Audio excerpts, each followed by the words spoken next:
When Pimax announced the Crystal Super along with its interchangeable lens modules, I immediately shift my focus to the Micro-OLED version. VR is all about immersion, and as the first headset taught us, being able to lose yourself in deep blacks, vibrant colors and infinite contrast can make all the difference. 10 years ago, Pimax was here. Now it's here. The tech leap is undeniable, but let's see together if it was really worth it. If you're ready, let's begin.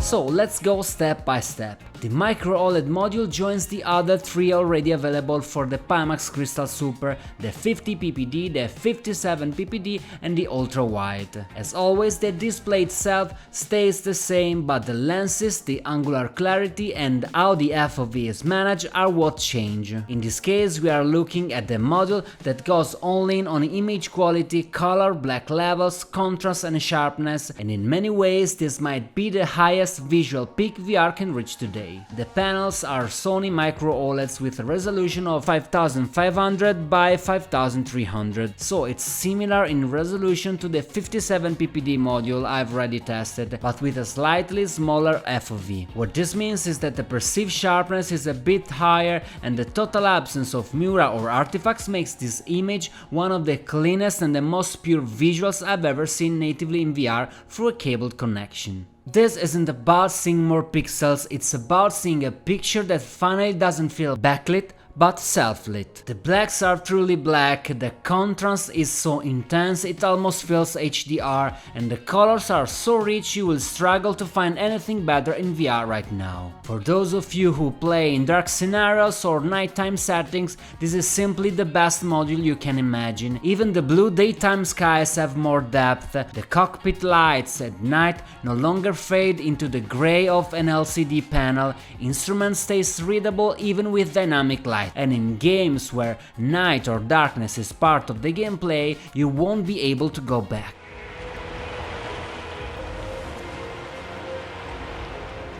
The pre-warp render resolution needed according to HMDQ and using Pimax Play at 100% is around 5500 by 5300. That's roughly 11,000 horizontal pixels for your GPU to handle, so yes, you'll need serious horsepower. With an RTX 5090 you are in safe territory, but even mid-range GPUs can hold up well if you use the FR dynamic foveated rendering, which works nicely on this module, especially in titles that aren't too demanding graphically. Now, when it comes to FOV, things get a bit more nuanced. Pimax say it's 116 degrees horizontally, but as always that depends on your face shape and facial interface. With a thin interface I measured around 112 degrees, and with a thicker one I dropped closer to 108 degrees.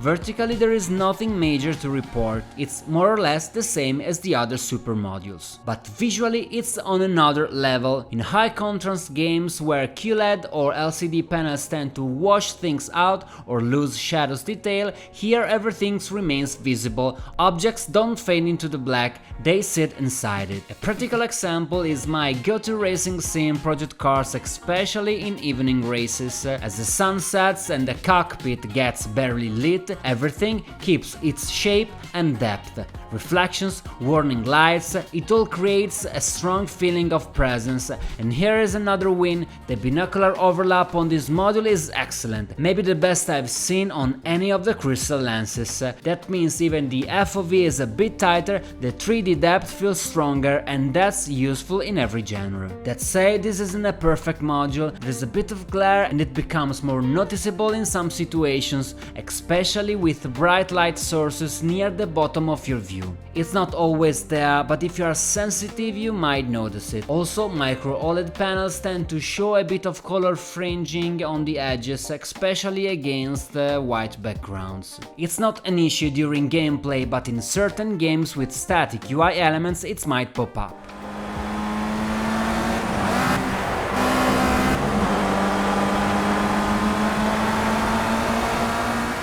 Comfort-wise, it feels just like any other Crystal Super module, but only with the OLED panel. I noticed that during pure black loading screens, when the display turns off completely, you can sometimes see a bit of light leaking through the grills.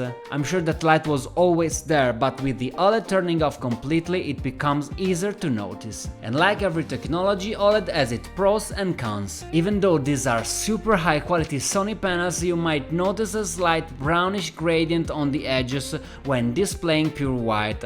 Sometimes you will almost never see in real games, but it's there, and I don't know, it might even settle with use. There is also a bit of chromatic aberration, but way less than typical aspherical lenses. Remember, these are high-end convex glass pancake lenses, and yes, the module includes eye tracking just like the others. It helps align your pupil with the lens and enables foveated rendering where supported.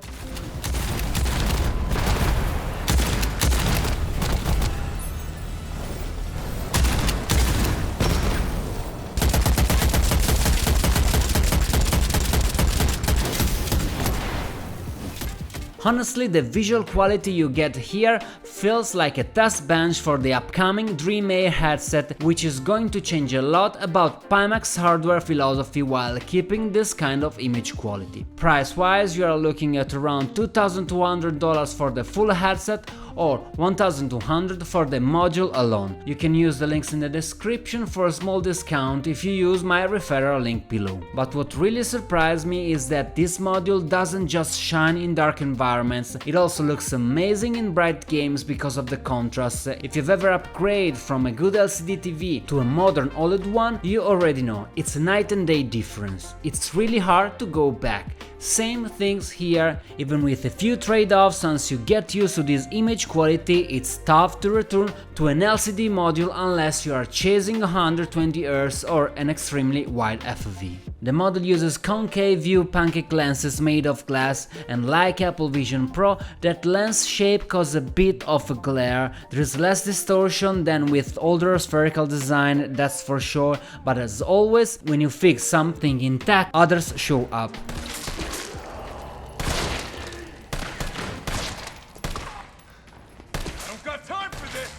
For some reason I can't explain, this module is a bit lighter than the others, no clue why, but it's a good thing. And yes, that annoying Mura we used to see on older OLED headsets, of course, is gone. I tested the inside-out tracking version, which works well for most games, but not for the fast-paced ones. If I had the option, I'd definitely use this module with the base station faceplate, and honestly, I'd love to see Pimax release some new controllers, maybe like the Pimax Sword, but with proper thumbstick button and D-pad. Please, Pimax, can you just copy the Steam Frame controllers? In terms of specs, this module sits between the others. HMDQ reports a horizontal FOV of 116 degrees and SteamVR shows a resolution per eye of around 5500 by 5300. That's actually higher than the 57 ppd module, but lower than the 50 ppd and ultra-wide ones.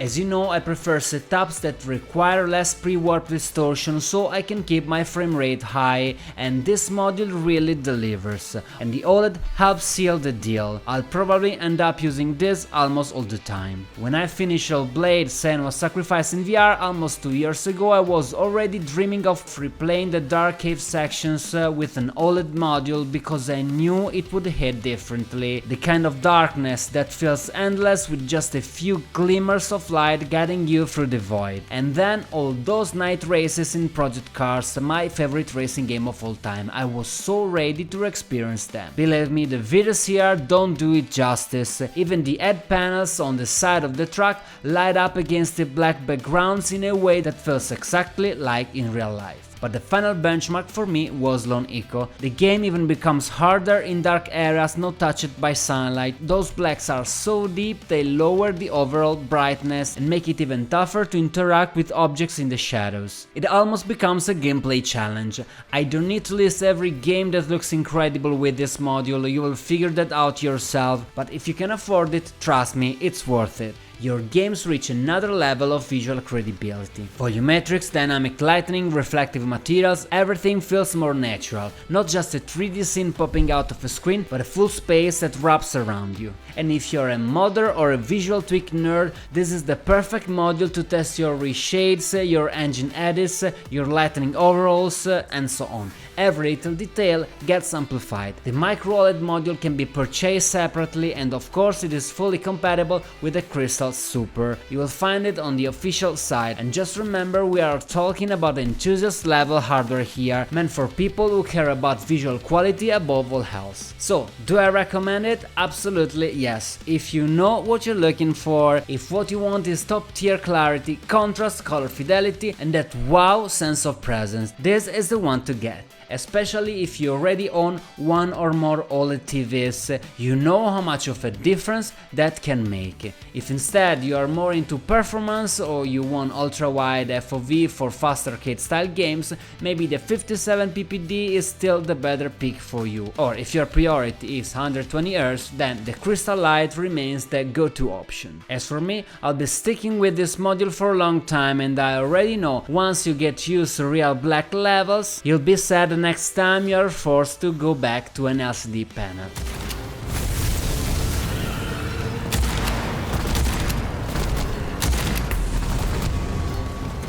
That's it for now. Let me know in the comments what you think, which model you are using and which one you'd like to try. Check the description for Pimax links and my referral discount. That's all from the Pimax Super Micro-OLED module. See you in the next video.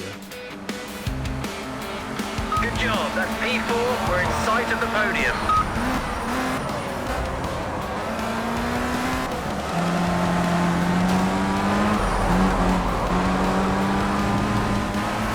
Okay, you've got a warning for the race director for cutting the track. Try and respect the track limits, keep it between the white lines.